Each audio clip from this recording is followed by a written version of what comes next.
pervasive, and nothing's going Yeah. to change. That's the thing. I as much as I like the optimist of me wants to say that there is like a beneficial reason for people to have an always on connection, the rational part of you has to look and say like, no, this is a way for companies to be able to market to you 24/7 to stop piracy, and none of these things really benefit the consumer who actually pays for a game. I mean, maybe in some small way where it adds features, but those features, and Dark Souls is a perfect example why those features can exist without you having to require someone to always be on just to do certain things. It really comes down to trying to control the user and control how they receive the game and when they use it.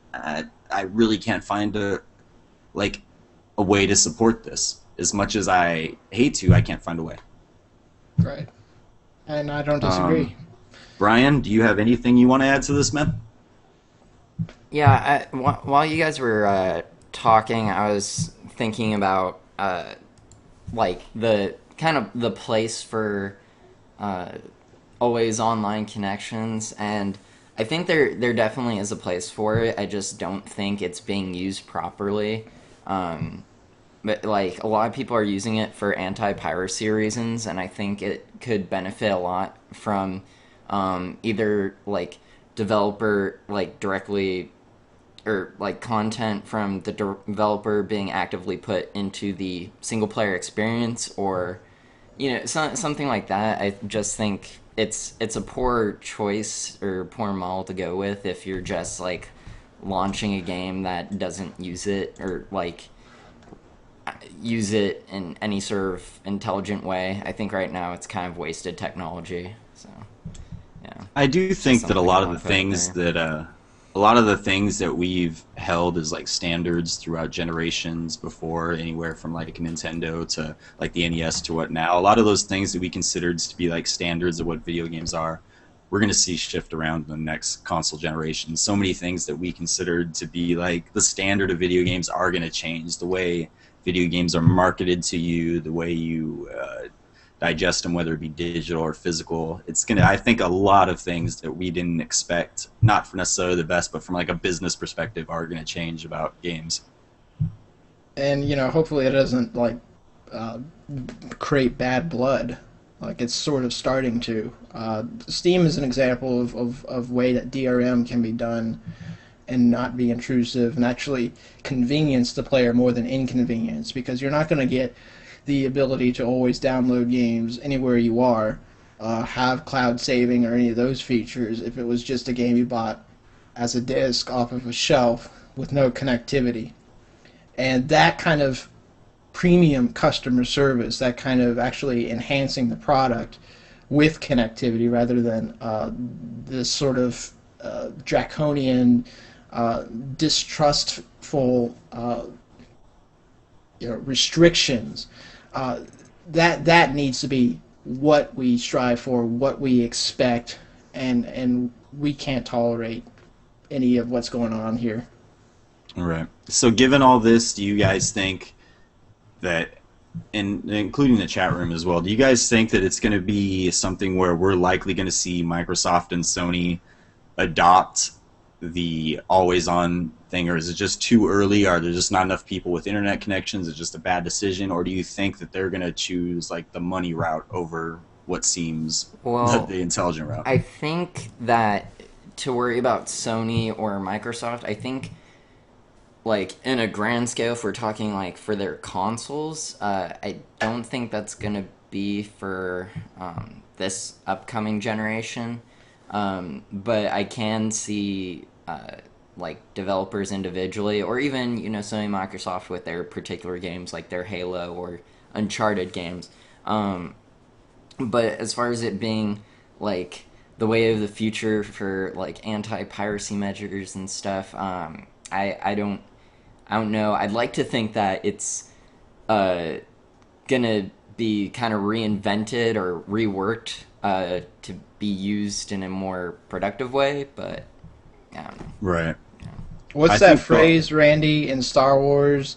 The tighter you close your hand, the more they'll slip through your It's fingers. yeah, or I like the one. This deal's getting worse every time. Yeah, I mean, I honestly think the more they try to protect their money, the more they potentially lose.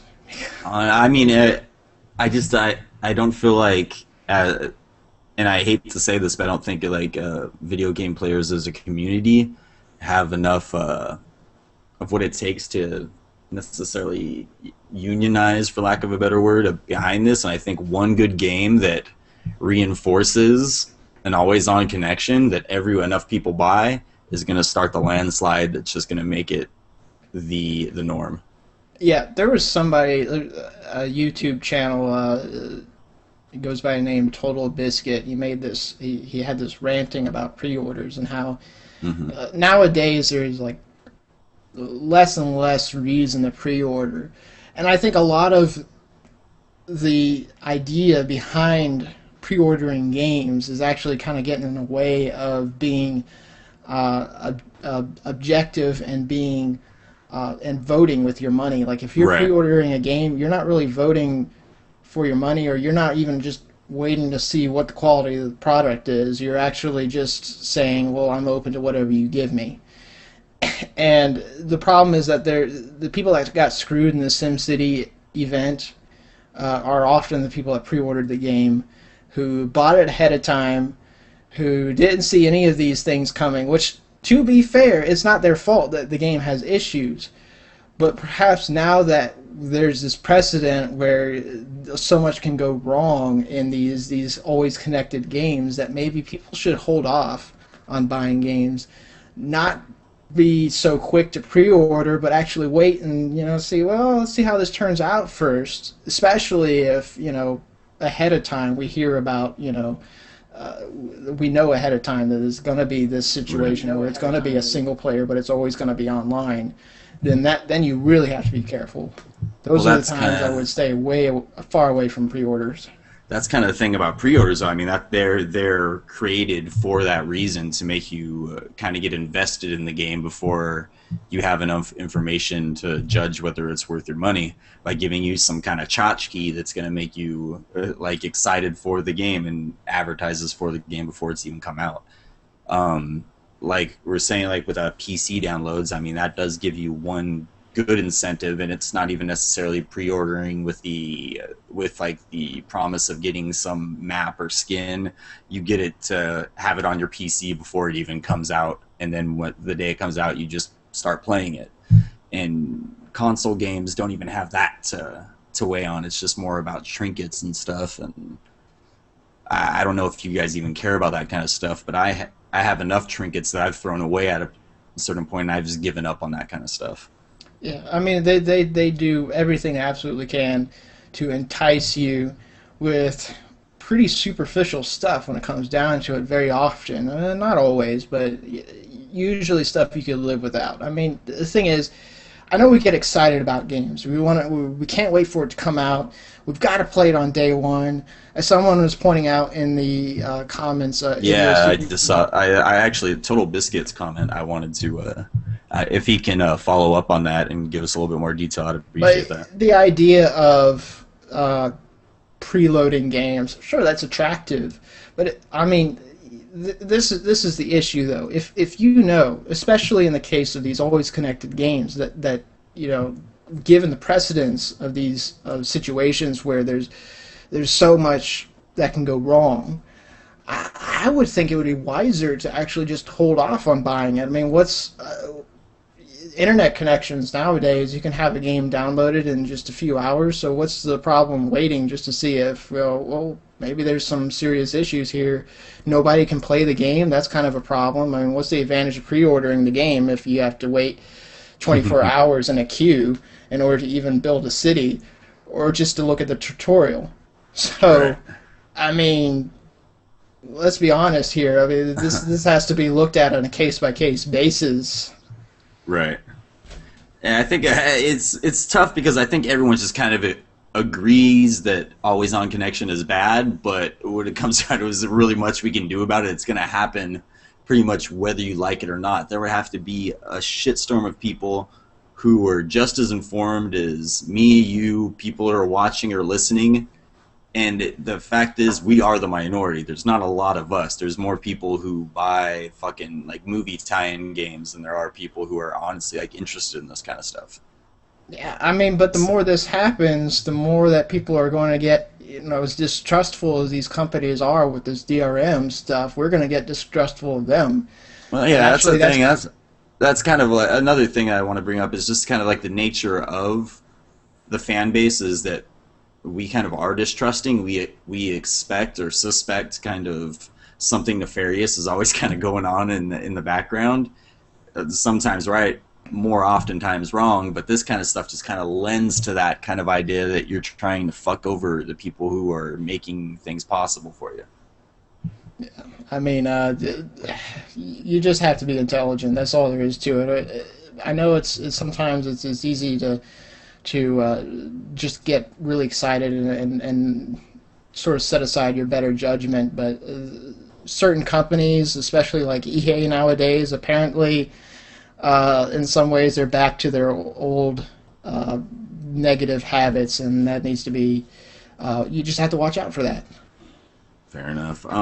Guys, I'm gonna cut this a little short because we still have to get back to what we've been playing. Brian, before we stop, do you want to say anything, or are you ready to move on? I've said my piece. We can move All right, on. guys. Then Brian, why don't you start us off with what you've been playing this week? Okay, so I've been kind of lost as a gamer. I was playing last night. I could not sleep, and so I ended up actually downloading because I was watching Will Wheaton's tabletop podcast. It's a really awesome podcast. You should totally check it out. And they were playing this game called Ticket to Ride, and they had an iPad version, and so I got the iPad version, and it's actually really, really awesome.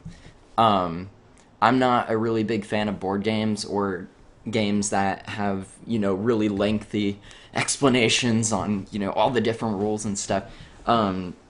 This game is just really simple, really easy to learn, really easy to pick up, and for someone like me to, be like, yeah, I love this game, it's really addicting and fun, it's kind of a big deal. So, yeah, I played that. I played a little bit of the Arma 3, excuse me, my throat's a little bad. I've also been playing the Arma 3 Alpha, which came out, and basically they kind of have a Minecraft pricing structure right now where you pay for the alpha, and then like I guess it gets more expensive as they go into beta, and then the full release and stuff. So it was like $33 on Steam. And really, all the alpha does is kind of showcase the engine a bit. It does have multiplayer available, but there isn't there really isn't much to do outside multiplayer, and also the showcase scenarios, which are pretty cool. So I mean that's kind of enough to keep you occupied and test out your PC. Also, nice thing is, it's a lot better optimized than Arma 2 was. It looks fantastic, but yeah, like Arma 2 was a fucking nightmare. So, It was visually. I mean, they had some great effects in that oh game. yeah, I love the post processing effects in Arma 2. But it was a power hog. So, yeah, that's pretty much all I've been playing. I haven't played Tomb Raider since our stream, so yeah. And someone in the boards has a question of how much Arma 3 cost you. It's like $33. I'll do a price check while one of you guys are talking. So yeah. All right. Is there anything else you want to talk about? No, that's pretty much it for now. All right. Well, Nathan, you want to do a Tomb Raider gasm right now? Maybe I'll just touch on another game I was playing a little bit of. I kind of got into a sort of a Halo mood lately, so I played through the first one on the Xbox, and I managed to find an expensive copy of the sequel, Halo 2. Not super far into the game, but I am struck a little bit by how lost I'm getting, despite the fact that it's not like the levels are really large. Hmm. There's very little in terms of waypoints and stuff, so I'm always getting turned around